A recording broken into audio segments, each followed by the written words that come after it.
In the June meeting, the MPC surprised the markets with a bold move. Since then, several developments have happened which have created a more favorable environment. This sets a bar very high for any future rate cuts, but for that to happen, we need to see a significant slowdown on the domestic growth going forward.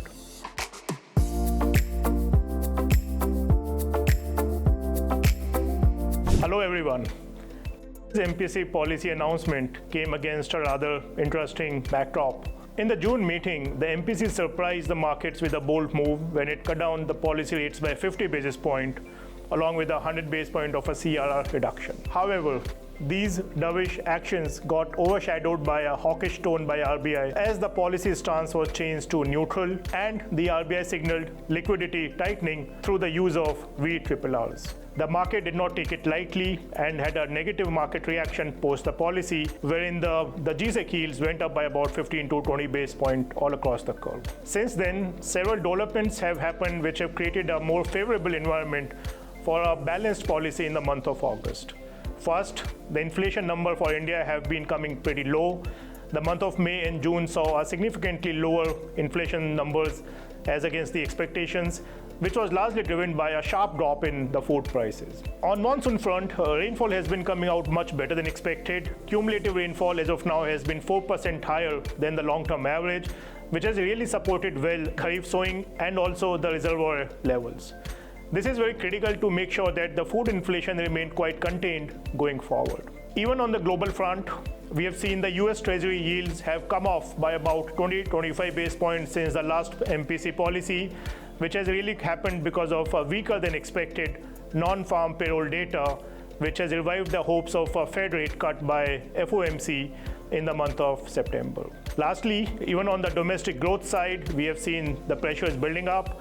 While the private capex and urban consumption remains on a slower side, we have seen the recent imposition of higher tariff by US posing downside risk to the domestic growth and potentially also warranting a policy support from the RBI. Given this favorable backdrop, while we were still expecting a pause in the policy rate, but we were expecting a dovish tilt, thereby acknowledging the sharp moderation in the inflation trajectory which has happened, and along with that, the emerging growth concerns.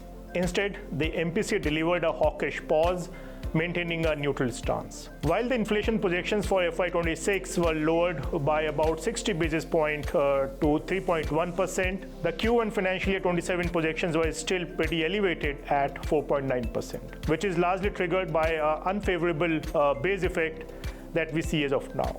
On the growth side, RBI reiterated the confidence in a way that FY26 growth projections were unchanged at 6.5%, which in a way signals that domestic growth is pretty resilient to the global factors which are unfolding as of now. This sets a bar very high for any future rate cuts, and we have to be closely looking at the growth inflation dynamics going forward. Looking ahead, we believe a small window for a final rate cut may still open up in the month of October or latest by December. But for that to happen, we need to see a significant slowdown on the domestic growth going forward.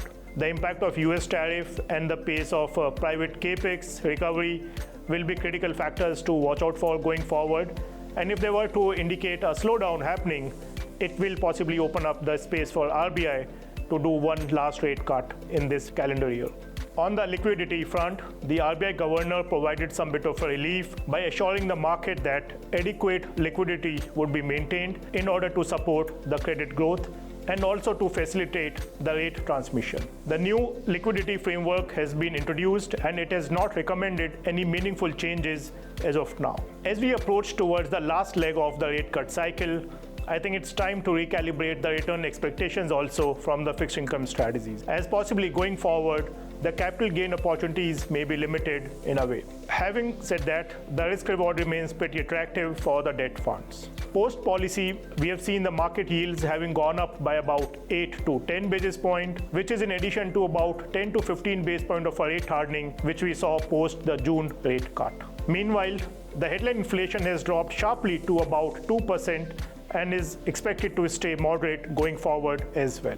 Now, for the investment opportunities in current market dynamics, I think investors can look to participate in the funds like short-term bond fund and corporate bond fund, which provides a very attractive accrual as a part of participation into 1 to 5 year corporate bond space. Along with that, it also provides the participation into G-Sec yield curve in 5 to 10 year space, which to us seems to be pretty rich, and it can provide the capital gain opportunities going forward. In addition to these funds, even a fund like Income Plus Arbitrage Active Fund of Fund provides similar opportunities in a more tax efficient way for more than 2 years of investment horizon. Thanks for watching. If you found this video helpful, please don't forget to like, share, and subscribe for more such informative videos.